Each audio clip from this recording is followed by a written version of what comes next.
Hora de conversar com Mônica Bergamo. Mônica fala sobre, tô lendo aqui, uma das grandes pedras no caminho de Jorge Messias no seu caminho rumo ao STF. É uma pedra chamada Alcolumbre ou tem outra, Mônica? Bom dia pra você. Tem outra, Opa. tem outra. Tem outra. Bom dia. Bom dia a Columbre é a todos. pedreira Em primeiro toda, lugar, Havia duas Olha. pedras no meio do caminho. No meio do caminho havia duas pedras. Diga lá, Mônica. e que pedras, Megali? Um dos maiores focos de resistência identificado, né, pelo governo Lula para que o Senado aprove o nome do Messias para o Supremo, tem, veja o tamanho da pedra, Alexandre de Moraes, Megali. E o presidente que está entrando em campo... Pois é, e o presidente, vou explicar tudinho aqui, o presidente Lula que está entrando em campo para defender a sua própria indicação, né, já afirmou a interlocutores que deve procurar o Alexandre nos próximos dias para dialogar. O que acontece, o Megali? Para além de desgastes normais, descontentamentos aqui e ali, numa relação institucional, né, como é a do Lula com o ministro Alexandre, o ministro é muito amigo do senador Rodrigo Pacheco e se juntou ao presidente do Senado, Davi Alcolumbre, para defender o nome dele ao Supremo. Quando a indicação foi do Messias, os dois ficaram muito descontentes. Então você vê, Megali, é só isso, tá? O Messias só tem que dar um salto sobre essas duas pedras, o presidente do Senado e o ministro Alexandre de Moraes, que é hoje um dos mais poderosos ali da corte. Quer dizer, o ministro Alexandre ele não era o único, o Megali, que preferiu o Pacheco em vez do Messias.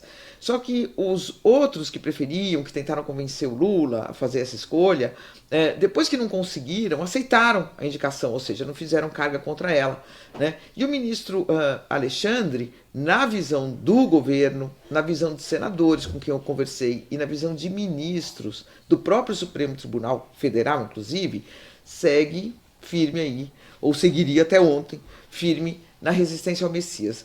Eu até recebi de um ministro do Supremo uma mensagem dizendo assim, olha, tomara que ele mude de posição para ele liberar o Davi Alcolumbre. Essa é a visão dentro do Supremo de alguns ministros sobre o posicionamento e sobre esse alinhamento dessas duas poderosas autoridades, né? O Davi Alcolumbre e o ministro Alexandre. Ou seja, a posição do ministro é importante nesse jogo, muito importante, apesar dele não ter voto, né? Ele não vota, ele não é senador, ele não vota e o ministro do Supremo não participam da escolha, em tese.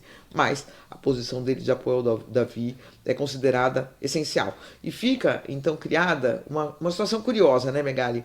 Uma junção muito momentânea entre o que o ministro Alexandre defende e o que bolsonaristas raiz defendem do Senado, né? O ministro quer derrotar o Lula para colocar um outro indicado no lugar. Os bolsonaristas querem derrotar o Lula simplesmente para criar uma crise institucional, para jogar o governo em uma crise. Mas o objetivo primeiro, inicial, de derrubar o Messias é igual, é o mesmo. E já, Megali, olha só a curiosidade, né? Ministros indicados pelo Bolsonaro, o André Mendonça e o Cássio Nunes, ministro do Supremo, estão apoiando o Messias, trabalhando pelo Messias, conversando com os senadores para dizer que tem simpatia pela indicação do Messias. Então o Brasil, Megali, não é mesmo muito fácil de entender e decifrar, né? Mas a gente vai aqui tentando, Megali. Você vê como a gente é bobinho, né? Que a gente olha lá, a prerrogativa é do presidente. Aí o presidente escolhe uma pessoa. Mas ele tem notável saber jurídico? Tem. Ele tem... como é que é? Perfil ilibado, né? Reputação ilibada. Ele é. tem. Então não tem problema, né? Vai ter todos os votos no Senado. Não é assim. Não. O jogo é bruto, né? E aí entra Xandão na jogada. Ficou bruto agora Ficou que bruto. o Supremo... Desculpe. Não, Ficou bruto, né? No passado não era tão bruto, né? Não, é isso que eu ia falar. Eu não me lembro da última vez que isso aconteceu. De alguém ser indicado pelo presidente, mas nem chegar a essa batina. E eu não estou dizendo que isso vai acontecer. Mas pode ocorrer, né? No meio do caminho, o Lula pode... O André Mendonça esperou por meses, mas foi sabatinado. Você acha que está no horizonte essa possibilidade, Mônica, do Lula ceder a pressão? Não, nenhuma, zero. Eu acho que o Lula vai, então pronto, me derrotem e tudo. Mas antes disso, claro que o Lula não está nessa posição de confronto. A posição do Lula foi, é minha prerrogativa, eu vou fazer a minha indicação. Ouvi todos vocês, ele chamou os ministros para jantarem no Palácio da Alvorada, o ministro Alexandre Alexandre foi, o ministro Flávio Dino foi, o ministro Gilmar Mendes foi, o ministro Zanin, são os ministros com quem ele mais dialoga. O ministro Zanin, enfim, gostava dos dois nomes, é amigo tanto do Rodrigo Pacheco quanto do Messias. O ministro Gilmar Mendes defendeu, né, a gente até deu aqui claramente o Pacheco, mas também gosta do Messias, e o ministro Flávio Dino e o ministro Alexandre mais firmes ali na posição pró-Pacheco. Então o Lula ouviu senadores, conversou com outras pessoas, se relaciona bem com o Pacheco também, mas quis fazer essa escolha. E falou, não, essa decisão ela é minha, ainda é o presidente da República que indica. Ouvi todo mundo e mantive a minha escolha, né? Então agora envio para o Senado. E o Senado, então, o Davi fazendo toda essa, vamos dizer até...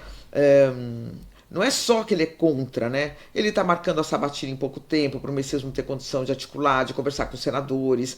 Ele está praticamente impondo ali a sua visão. Mas aí agora vamos ver quem vai ter força, né? Se é ele, como presidente do Senado, que já tem muitos poderes e pode avançar nessa prerrogativa do Executivo, ou se o Executivo vai conseguir manter a sua prerrogativa e articular politicamente para vencer lá dentro, o Megali. Pronto. Mônica Bergamo volta com outros assuntos sempre exclusivos amanhã neste mesmo horário. Boa quinta-feira, Mônica, até. Até. Deixa eu fazer um registro aqui, às